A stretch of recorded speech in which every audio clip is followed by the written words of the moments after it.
Samajwadi party जिंदाबाद, अखिलेश यादव जिंदाबाद, Samajwadi party जिंदाबाद, अखिलेश यादव जिंदाबाद, समाजवादी पार्टी जिंदाबाद, अखिलेश यादव जिंदाबाद, समाजवादी पार्टी जिंदाबाद, पीडीए के महानायक जिंदाबाद, पीडीए के महानायक जिंदाबाद, अकलियत के मेहरबान जिंदाबाद, पिछड़ों के नेता जिंदाबाद, दलितों के मसीहा अखिलेश यादव जिंदाबाद, अखिलेश यादव जिंदाबाद, अखिलेश यादव जिंदाबाद, समाजवादी पार्टी जिंदाबाद, अखिलेश यादव जिंदाबाद, समाजवादी पार्टी जिंदाबाद, पीडीए के महानायक जिंदाबाद, अखिलेश यादव जिंदाबाद। अभी मैं अनुरोध करूंगा समाजवादी पार्टी की माननीय जिला अध्यक्ष लक्ष्मी धनगर जी से वो आए, 2 मिनट में स्वागत करें।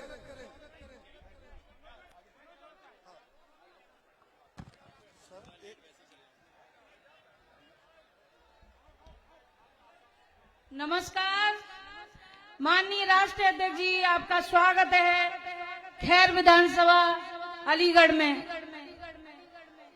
आज बहुत ही ऐतिहासिक दिन है, जो इतना भव्य कार्यक्रम आपके स्वागत में हो रहा है।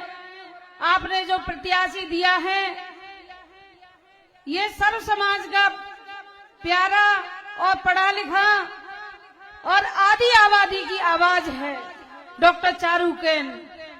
हमारी समाजवादी पार्टी हमेशा से ही किसान, युवाओं और महिलाओं हैं।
आपको पूरा 100% वोट देना है, और जिस तरीके से माननीय राष्ट्रीय अध्यक्ष जी ने हमें सम्मान दिया है, उससे बढ़ चढ़कर इनके सम्मान में हमें वोट देने हैं और चारू केन को भारी बहुमत से विजयी बनाना है।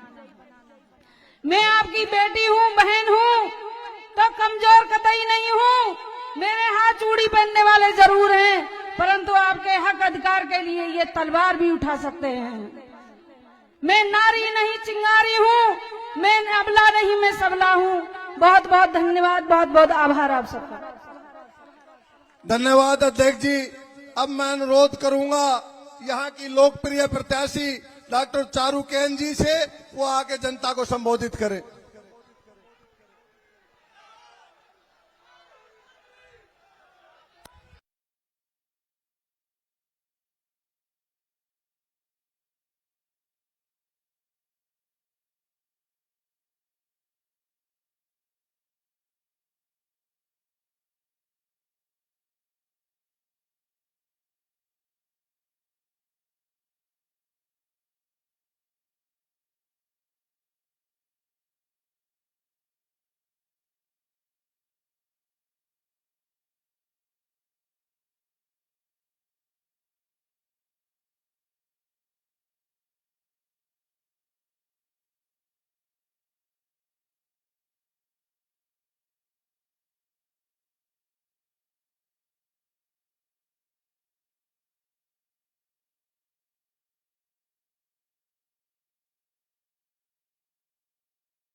यह बताना है कि ये देश पहले किसानों का है, ना कि कुछ पूंजीपतियों का। यह देश जवानों का है, 4 साल की नौकरियां देकर बेरोजगारी फैलाने वालों का नहीं।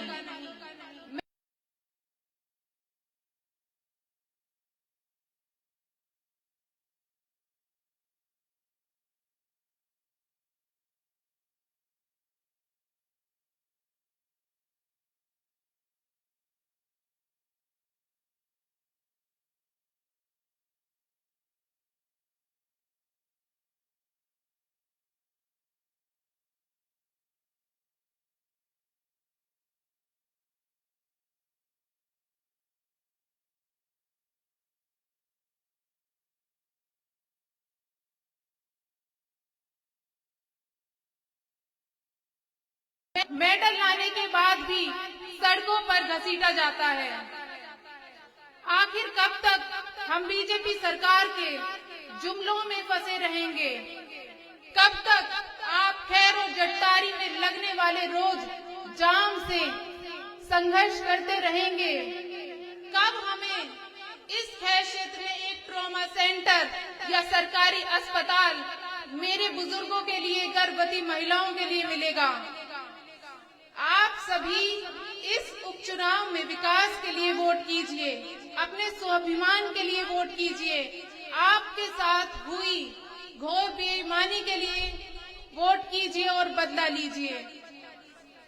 जिस प्रकार आपके नेता, आपके बेटे माननीय श्री तेजवीर सिंह गुड्डू जी ने जिला पंचायत अध्यक्ष रहते हुए, हर धर्म का सम्मान करते हुए सभी क्षेत्र में, सभी गांवों में विकास कराया, मैं आपसे वादा करती हूं, आप सबके आशीर्वाद से मैं भी उसी प्रकार उन्हीं के नेतृत्व में विकास का काम करूंगी और कभी आपके मान सम्मान में कमी नहीं आने दूंगी।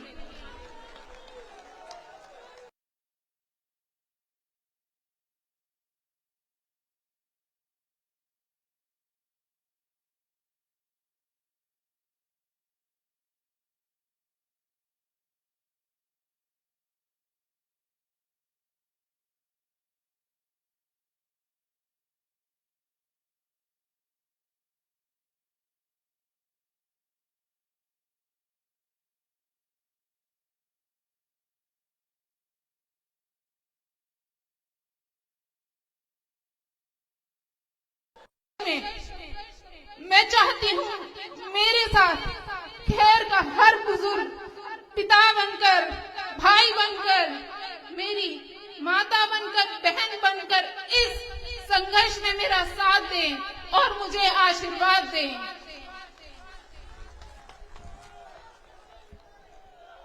हमारी पार्टी के राष्ट्रीय अध्यक्ष एवं उत्तर प्रदेश के पूर्व मुख्यमंत्री एवं भावी मुख्यमंत्री माननीय श्री अखिलेश यादव जी ने 9 में से 5 सीटों पर महिलाओं को टिकट देकर जो महिला सशक्तिकरण और भारत में महिलाओं की राजनीति में भागीदारी का जो ये उदाहरण मुझे गठबंधन प्रत्याशी के रूप में दिया है, मैं इसे आज अपना सौभाग्य मानती हूँ। और आप सभी से यही निवेदन और अपील करती हूँ कि 20 नवंबर को दिन बुधवार को आप सभी साइकिल के सामने वाला बटन दबाकर अपनी बेटी, अपनी बहू और अपनी बहन को वोट रूपी आशीर्वाद प्रदान करें। जय हिंद, जय जवान, जय किसान, जय समाजवाद। भारत रत्न चौधरी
इस चुनावी जनसभा में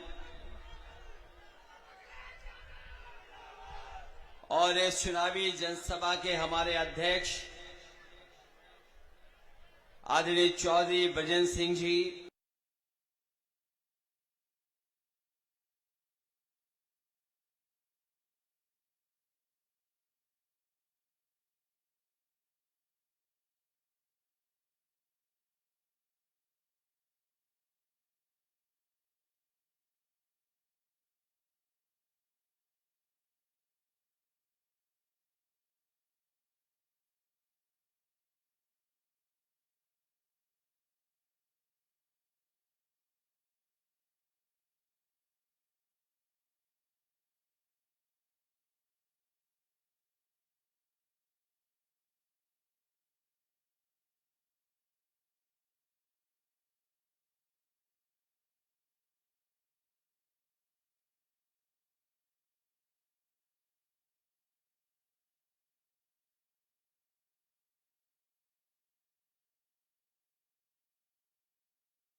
जिम्मेदार नेता जो मंच पर हैं, वहीं कांग्रेस पार्टी के भी सभी हमारे नेता और पदाधिकारी, इस चुनावी जनसभा में आए हुए हमारे सभी आदरणीय बुजुर्ग किसान भाई, बड़ी संख्या में नौजवान साथी, माताएं बहनें और पत्रकार बंधु, मैं सबसे पहले खैर विधानसभा और अलीगढ़ के अपने सभी समाजवादी साथियों का बहुत बहुत धन्यवाद और आभार प्रकट करना चाहता हूं।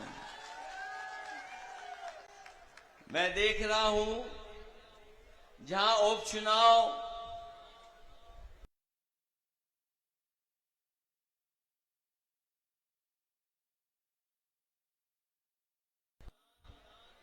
तेरह तारीख को होना था, हम और आप सब लोग जानते हैं कि 13 तारीख को इस चुनाव को हो जाना चाहिए था, लेकिन इधर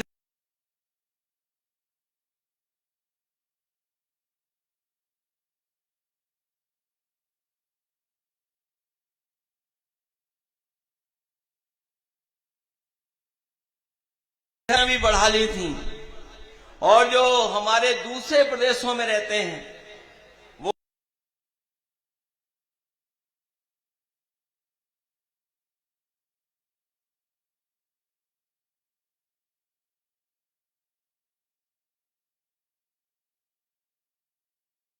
बात की भनक पड़ी भारतीय जनता पार्टी को कि त्योहार के समय में लोग आ गए हैं, मन मना लिया है।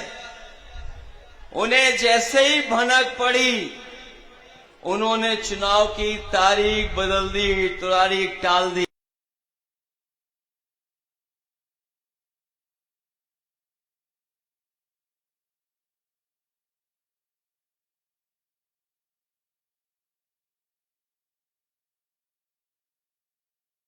पक्ष में नहीं है। मैं आपके आने से पहले प्रदेश के मुख्यमंत्री जी को सुन रहा था। अभी दिखाई देंगे, अभी इंतजाम करना है आपका भी। मैं आपके आने से पहले यहां पर मैं देखना चाहता था कि हमारे प्रदेश के मुख्यमंत्री जी क्या क्या कह के गए हैं, और सच्चाई तो ये है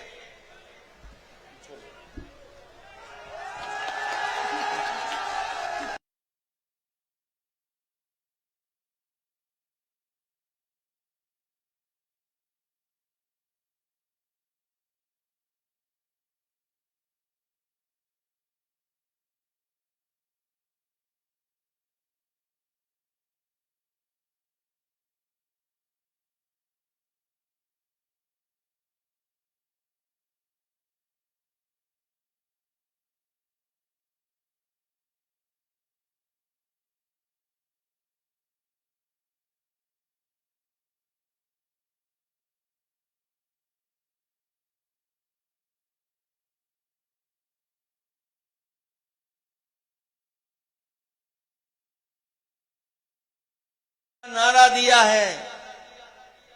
अब तो ये भी लग रहा है कि भारतीय जनता पार्टी को जो डीएपी है वो भी पीडीए नजर आ रहा है। ये जो पीडीए का नारा है, ऐसा भारतीय जनता पार्टी दूर से देख रहे हैं, डीएपी इन्हें पीडीए नजर आ रही है। न पीडीए को कुछ दिया है, न हमारे किसान भाइयों को डीएपी मिल रही है। हाँ, यहां बैठे किसान भाई जानते होंगे, अगर समितियों पे गए होंगे, वो लंबी लंबी लाइनें लगी रही, लेकिन हम ये भी जानते हैं केवल वहीं पर थोड़ी बहुत डीएपी पहुंचा रहे हैं जहां पर चुनाव है। जो लोग बोरी से चोरी कर रहे थे, अब उन्होंने पूरी की पूरी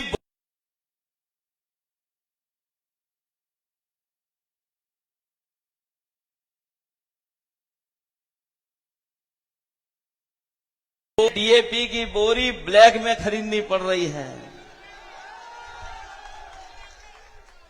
सोचिए, कल्पना करिए, जो लोग ये कहते थे किसान की आय दोगुनी कर देंगे, वो आज डीएपी की बोरी भी नहीं दे पा रहे हैं, खाद नहीं उपलब्ध करा पा रहे हैं, बीज उपलब्ध नहीं करा पा रहे हैं। और जिस तरीके से महंगाई बढ़ी है, लागत बढ़ी है, अगर हमारा किसान हिसाब किताब लगाता है तो वो किसानी, हमारी खेती बाड़ी घाटे का सौदा हो गई है।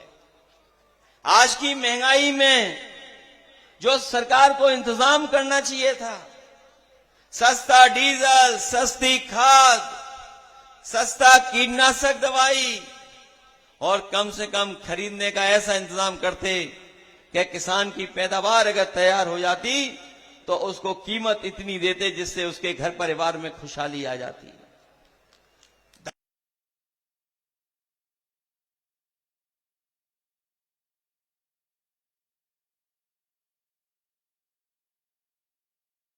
कल अगर आलू की फसल तैयार हो जाएगी तो बताओ आलू क्या भाव कैसे सरकार देगी।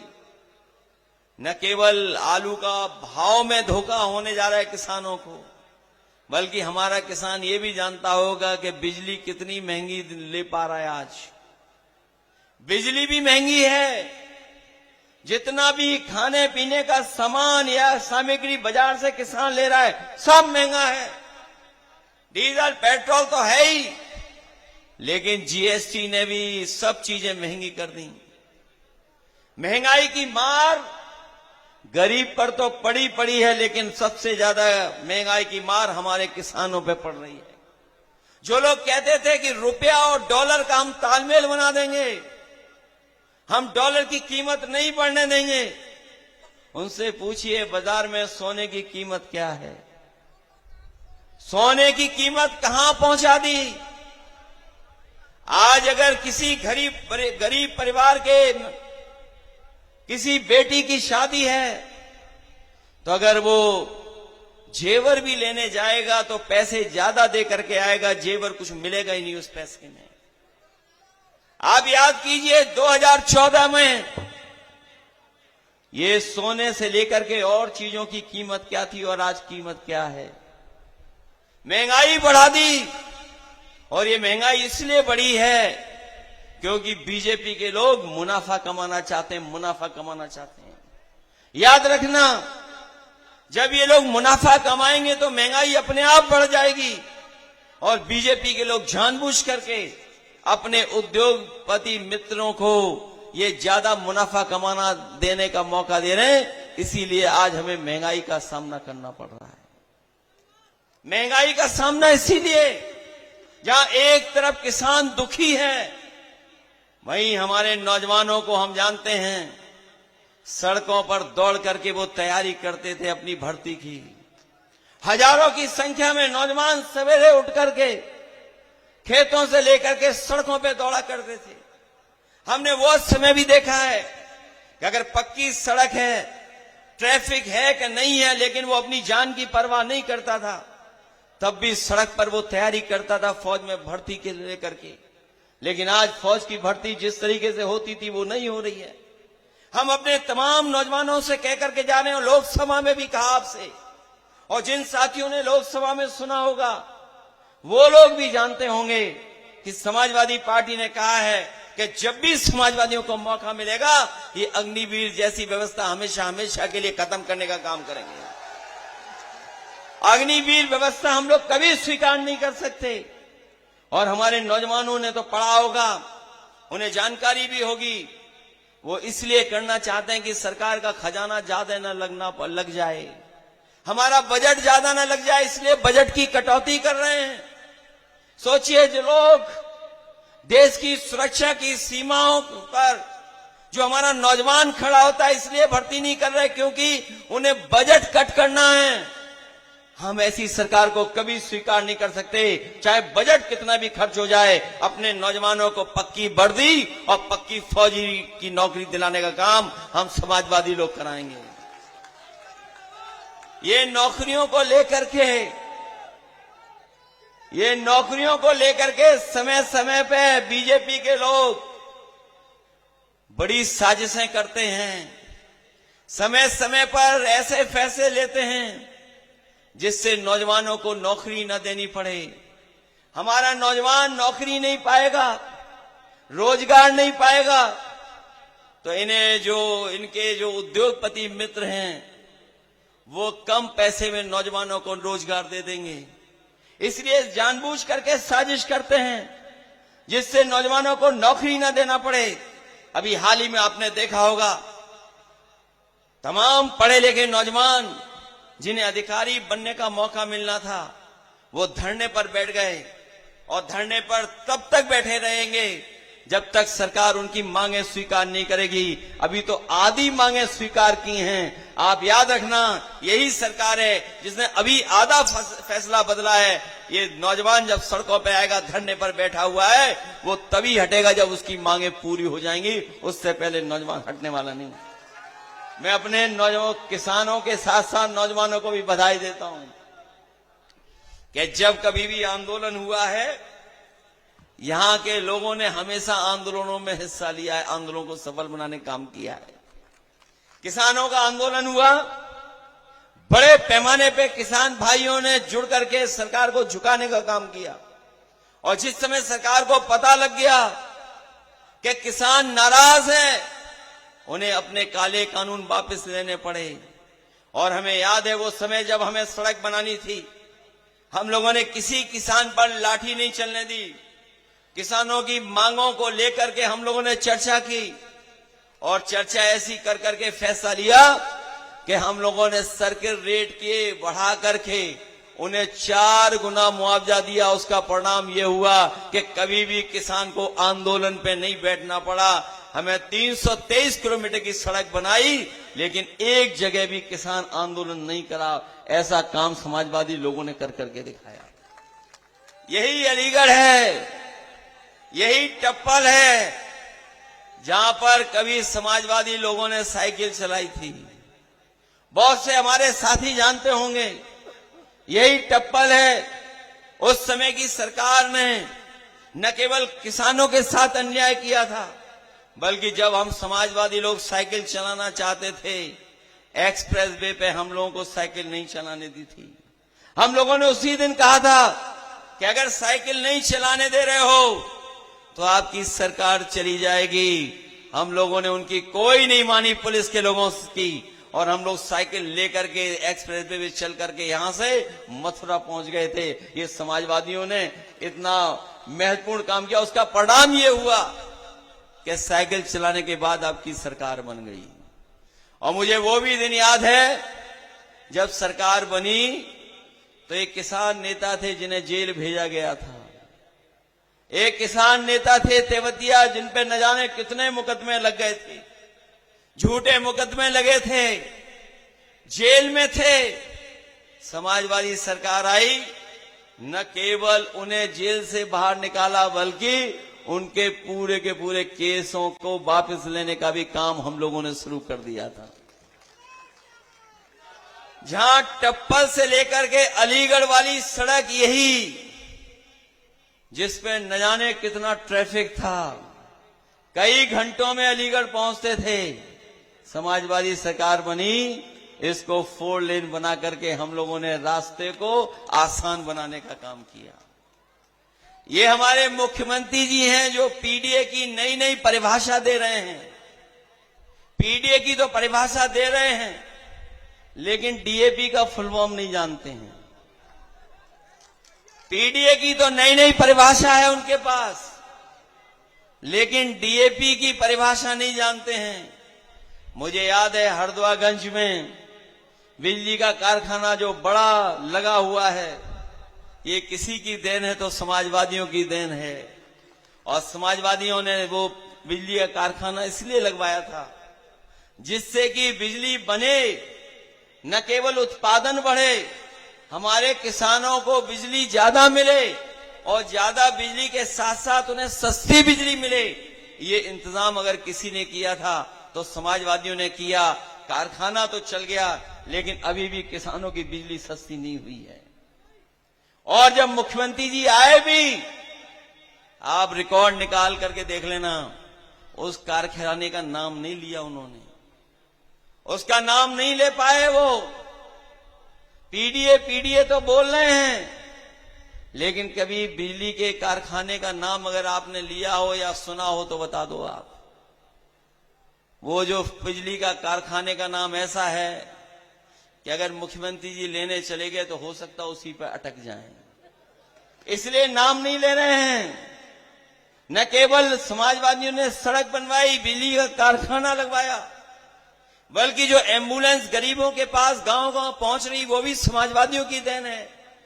उसके साथ साथ जो पुलिस के लिए इंतजाम किया था 100 नंबर, वो जो गांव में पहुंच जाए मदद करने, हमारे गरीब को थाने में न जाना पड़े, इसलिए वो इंतजाम किया था समाजवादी पार्टी ने कि अगर आप फोन करो, तकलीफ परेशानी हो, कहीं भी झगड़ा हो जाए, किसी बात को लेकर के आपस में कुछ विवाद हो जाए, आप 100 नंबर मिलाते थे, पुलिस आकर के मदद करने का काम करती थी।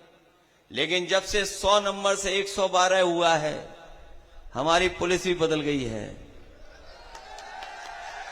ये जो 100 से 112 किया है, हमारे पुलिस भाइयों को लगा कि हमारा भी अपना रेट बदल देना चाहिए। पहले 100 नंबर व्यवस्था ठीक करती थी, विवाद खत्म कर देती थी। अब 100 नंबर वालों को निर्देश है कि आप विवाद को खत्म नहीं करोगे, दोनों पार्टियों को थाने में लाओगे हमारे पास। और अभी तक तो पुलिस अपराधियों को पकड़ती थी, अब आप सुनते होंगे पुलिस पुलिस को पकड़ रही है। ये सरकार ने हमारी पुलिस को भी खराब कर दिया है। और अभी भी परमानेंट नहीं है मुखिया पुलिस का, वो भी कार्यवाहक है, कार्यवाहक। और जो 50 में पायदान पे था उसको सबसे ऊपर बैठा दिया। इतना पुलिस भी कभी डिमोरलाइज नहीं हुई होगी जितनी पुलिस आज डिमोरलाइज दिखाई दे रही है। इसलिए याद रखना, ये जाने वालों के साथ नहीं रहते हैं, ये आने वालों के साथ रहते हैं। ये बीजेपी की सरकार जा रही है, समाजवादी लोग पीडीए परिवार को जोड़ करके, पीडीए परिवार को सम्मान दिला करके और सरकार बनाने जा रहे हैं। इसीलिए घबरा करके क्या नारा दे रहे हैं कि बटोगे तो कटोगे।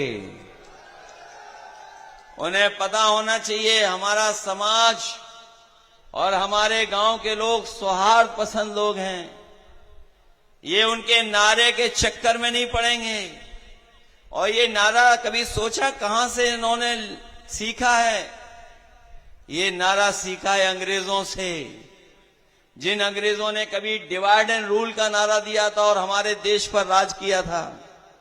उन्हीं अंग्रेजों से ये सीख करके आए हैं।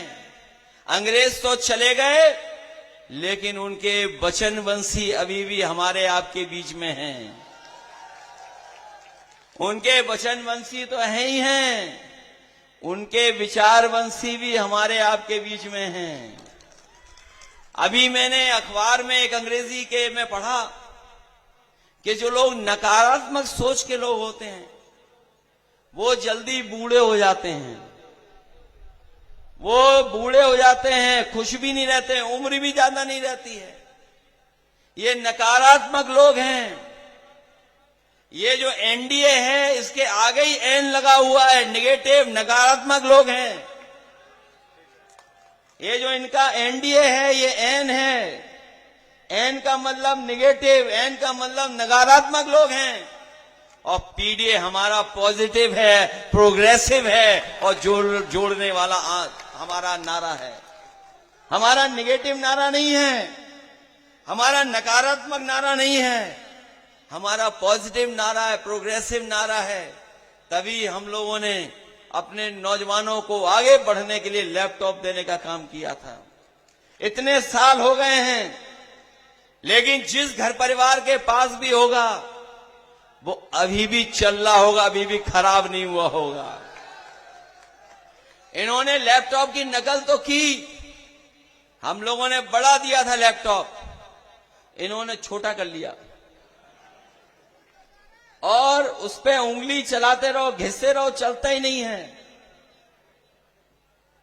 चलता नहीं है इनका। इसलिए हम आपसे कहना चाहते हैं समाजवादी लोग प्रोग्रेसिव लोग हैं। और फिर हम तो अपने मुख्यमंत्री जी से कहेंगे, वस्त्रों से कोई योगी नहीं बन जाता है, वस्त्र पहनने से कोई योगी नहीं बनता है, विचारों से योगी बनता है।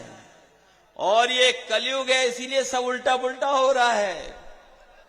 हम और आप लोग जानते हैं जो साधु संत होते हैं वो मौन रहते हैं, कम बोलते हैं, लेकिन पता नहीं क्या है कि कलयुग है, आजकल साधु संत भी ज्यादा बोल रहे हैं वस्त्र पहन करके। इसलिए सावधान रहना आप लोग, सावधान है कि नहीं है आप लोग। और जिन्हें हम लोग समझते थे कि ये सत्य वचन बोलते हैं, लेकिन ये झूठ के प्रचारक हैं, झूठ का प्रचार करते हैं।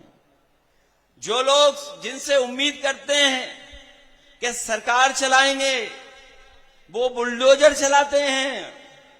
हम बधाई देना चाहते हैं सुप्रीम कोर्ट को कि जिन्होंने बुलडोजर को हमेशा हमेशा के लिए गैराज में खड़ा कर दिया। जो विकास का प्रतीक था उसको विनाश का प्रतीक बना दिया सरकार ने। और हम सुप्रीम कोर्ट को इस बार में भी बधाई देंगे कि जिन्होंने न केवल बुलडोजर को रोका है बल्कि सरकार पर जुर्माना भी लगाया है और साथ ही साथ ये भी कहा है कि ऐसे दोषी अधिकारी जिन्होंने गरीबों के घर तोड़े हैं, बुलडोजर चलाए हैं, उन पे भी कड़ी कार्रवाई करने का काम सरकार करे। ये जो अनकॉन्स्टिट्यूशनल है, जो अनडेमोक्रेटिक है, इस बुलडोजर की राजनीति को हम समाजवादी लोग कभी स्वीकार नहीं कर सकते हैं। सच्चाई तो ये है कि ये इनकाउंटर करने वाली सरकार कभी संविधान पे भरोसा नहीं करती है। अभी संविधान को लेकर के जो हम लोगों ने जनता में जागरूक करने का काम किया था, उसमें हम समाजवादी लोग, जनता ने सहयोग दिया, सफल हुए, इंडिया गठबंधन को समर्थन मिला। लेकिन ये बात नहीं कि अभी कॉन्स्टिट्यूशन को ये छेड़ नहीं सकते हैं। अभी भी संविधान के आगे जो व्यवस्था है उसको कभी ये स्वीकार नहीं कर रहे हैं। ये कहते हैं कि इस यूनिवर्सिटी में आरक्षण क्यों नहीं है, हम ये कहते हैं कि देश की यूनिवर्सिटियों में आरक्षण क्यों नहीं है। अगर उन्हें यूनिवर्सिटी एक याद आ रही है तो मैं ये कहना चाहता हूं, देश की सभी यूनिवर्सिटियों को बता दो कि आरक्षण क्या है वहां पर। और सच्चाई तो ये है कि 15% भी पीडीए परिवार के लोग नौकरी नहीं पा रहे हैं। जो बड़ी नौकरियां हैं, प्रोफेसर्स की हैं और बड़ी नौकरियां हैं, उनमें अभी भी 15% से ज्यादा नौकरी नहीं कोई पा रहा है। अभी भी उनके साथ भेदभाव हो रहा है, उनके साथ बड़े पैमाने पर अन्याय हो रहा है। इसलिए हम कहना चाहते हैं आपसे कि ये लंबी लड़ाई है संविधान की, संविधान को बचाने का काम और लोकतंत्र को बचाने का काम हम समाजवादी लोग लगातार करते रहेंगे। हमें उम्मीद है, हमें भरोसा है कि बाबा साहब भीमराव अम्बेडकर जी का दिया हुआ संविधान, उसको बचा करके हम अपने देश का लोकतंत्र और मजबूत करने का काम करेंगे। ये जो नौकरियां नहीं दे रहे हैं, ये हमारे नौजवान जानते होंगे कि एक समय ऐसा आया था जिस समय भर्ती में बहुत समय लगता था। भर्ती को लेकर के कभी कभी महीनों इंतजार करना पड़ता था। मुझे याद है जब हमारे सामने ये विकल्प आया तो मैंने अधिकारियों से कहा कि अगर शिक्षकों की भर्ती और नौकरी इस तरीके से मिलती है कि उनके 10वें 12वें और जो पढ़ाई की उसके नंबर जोड़ करके मेरिट के आधार पर नौकरी मिल जाती है, शिक्षक की, टीचर्स की नौकरी मिल जाती थी, तो हमारी पुलिस की नौकरी क्यों नहीं मिल सकती है। और मुझे याद है न पेपर लीक का झगड़ा, न किसी बात का, हम लोगों ने एक साथ 32,000 नौजवानों को नौकरी दे करके उनका भविष्य बनाने का काम किया था। वो लोग 10वां 12वां पास और दौड़ करके फिजिकल दिखाया था और तमाम नौजवानों को नौकरी मिल गई थी। और ये जो परीक्षा करा रहे हैं, ये ऐसी परीक्षा करा रहे हैं कि परीक्षा केंद्र में ही नहीं पहुंच पाओ पहले तो आप, और अगर परीक्षा केंद्र में पहुंच गए तो ऐसे सवाल पूछे जाएंगे जिनका उत्तर किसी गाइड में भी नहीं है। आप पता करवा लीजिए, 30% नौजवान परीक्षा केंद्र में नहीं पहुंच पाए। और सुनने में आया है कि हाई कोर्ट ने भी और तरह से फैसला लेकर के कहा है कि जो गलत क्वेश्चन आए हैं उनका सरकार क्या करेगी। तो ये वो सरकार है जो नौकरी नहीं देना चाहती, रोजगार नहीं देना चाहती है। और क्या सपना दिखा रहे हैं कि हम $1 ट्रिलियन की इकोनॉमी बना देंगे। ये $1 ट्रिलियन इसलिए बोलते हैं जिससे हमारा गरीब नहीं समझ पाए।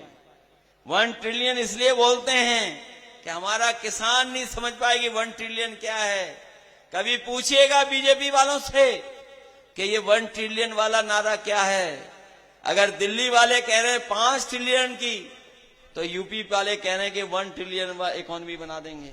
और सच्चाई तो यह है कि हमारे किसान को अगर आप पैदावार की सही कीमत दे दें, मुनाफे की कीमत दे दें, अपने आप उत्तर प्रदेश की $1 ट्रिलियन इकोनॉमी हो जाएगी और देश की भी $5 ट्रिलियन इकोनॉमी हो जाएगी।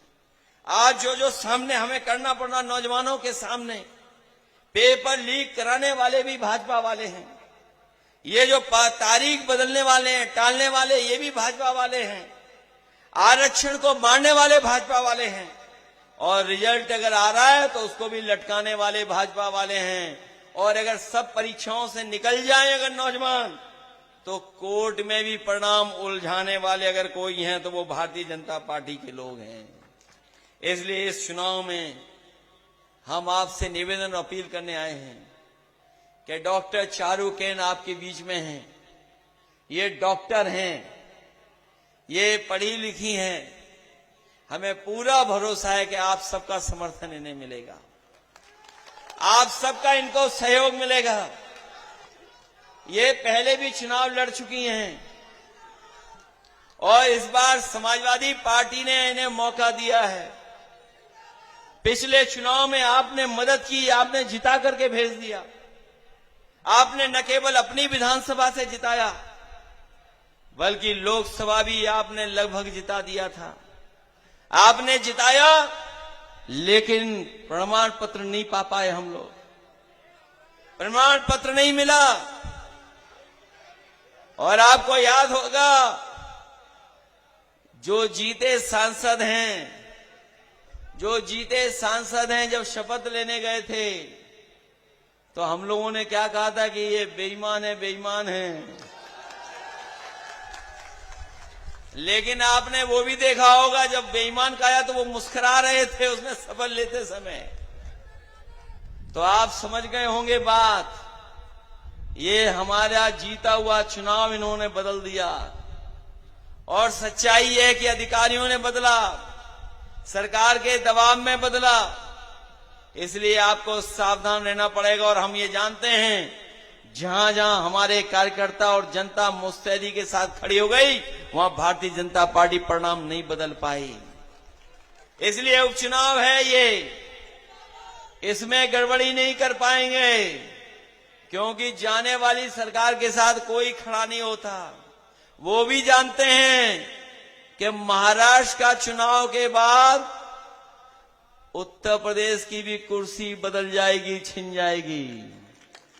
ये हमारे मुख्यमंत्री जी समाज में अंदर ही अंदर बारूद बिछा रहे हैं, लेकिन इनकी कुर्सी छीनने के लिए भी इनके नीचे नीचे सुरंग खुद रही है।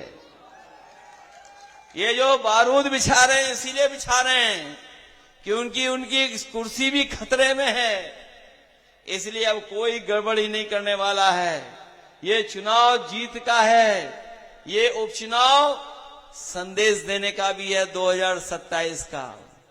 हम आपको भरोसा दिलाते हैं, हमारे समाजवादी लोग जानते होंगे, अगर इन्होंने कभी विकास को लेकर के, काम और योजनाओं को लेकर के हमसे कभी कुछ कहा होगा, हमने पूरी ईमानदारी से यहां की जनता की मदद करने का काम किया है। आप न केवल उपचुनाव जिताइए, आप संदेश दीजिए 2027 में कि इंडिया गठबंधन और पीडीए की रणनीति चुनाव जीत करके सरकार बनाने जा रही है 2027 में। ये घबराए हुए लोग हैं बीजेपी के लोग, क्योंकि जब से ये चुनाव हारे हैं तब से इनकी भाषा बदल गई है, व्यवहार बदल गया है। पहले तो डरे हुए थे, लेकिन इधर जब मैं उनको सुनता हूं तो मुझे लगता है कि थोड़े हिले हुए भी दिखाई देते हैं। ये न केवल डरे हैं बल्कि हिल गए हैं, अब इनको समझ में नहीं आ रहा है। इसलिए मदद करना, आप लोग मदद करो। उन्हें पता होगा, उन्हें पता लग गया होगा कि ये चुनाव उनके हाथ से फिसल गया है।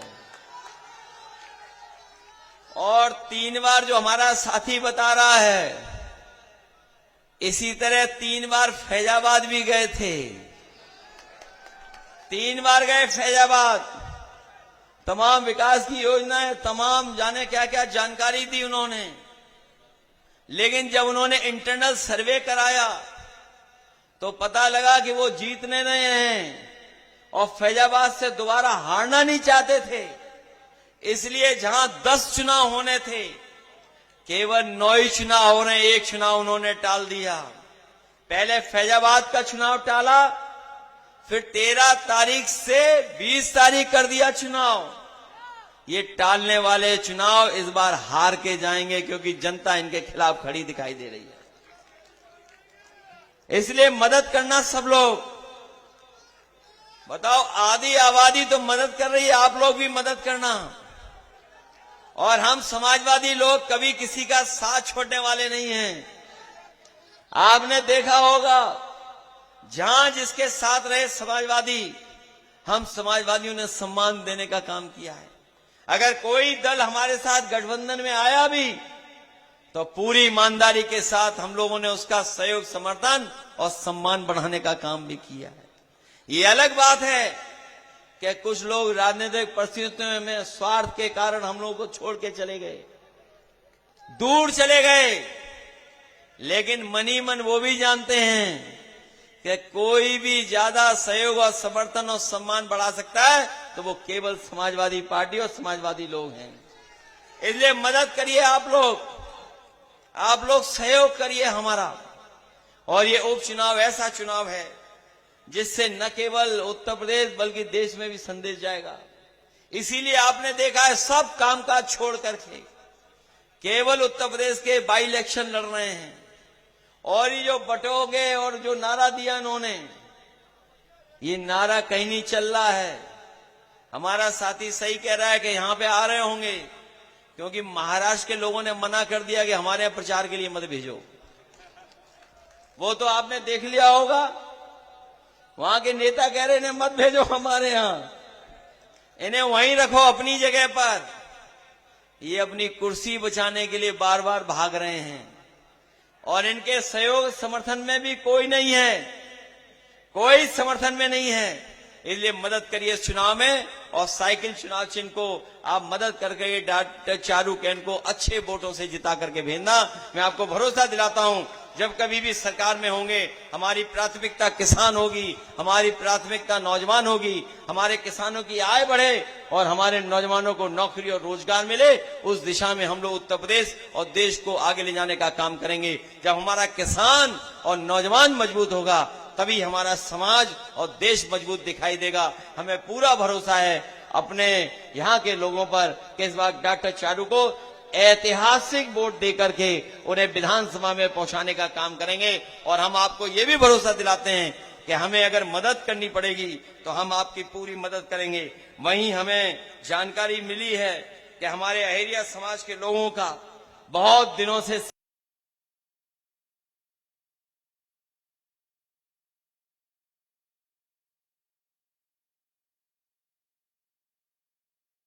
पास आती थी, समाजवादी पार्टी की सरकार बनने दो, आप फोन करना जिलाधिकारी को, आपको ऑफिस में नहीं जाना पड़ेगा, आपका सर्टिफिकेट आपके गांव में बनवाने का काम हम लोग आने वाले समय में कराने का काम करेंगे।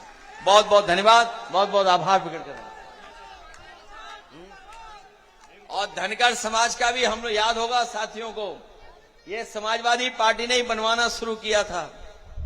धनगर समाज के याद होगा आप लोगों को, हम लोगों ने उन्हें सर्टिफिकेट बनवाने का काम शुरू कर दिया था। इस सरकार ने फिर रोक दिया। हम लोगों को मौका दीजिए, फिर दोबारा जैसे पहले सर्टिफिकेट बन रहा था उसी तरह का सम्मान देने का काम हम लोग करेंगे।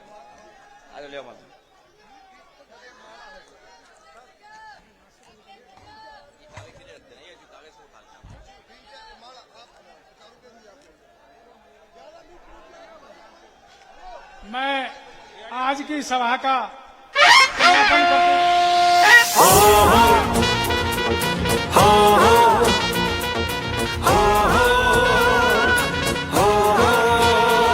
पीडीए का परचम पूरे देश में लहराएंगे, पीडीए का परचम पूरे देश में लहराएंगे।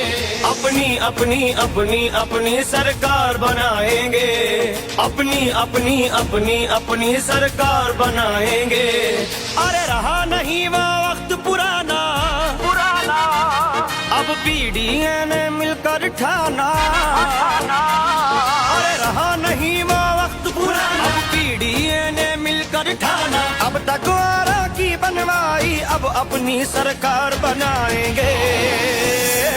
हम अब परिवर्तन लाएंगे, अपनी सरकार बनाएंगे। अब हम परिवर्तन लाएंगे, अपनी सरकार बनाएंगे।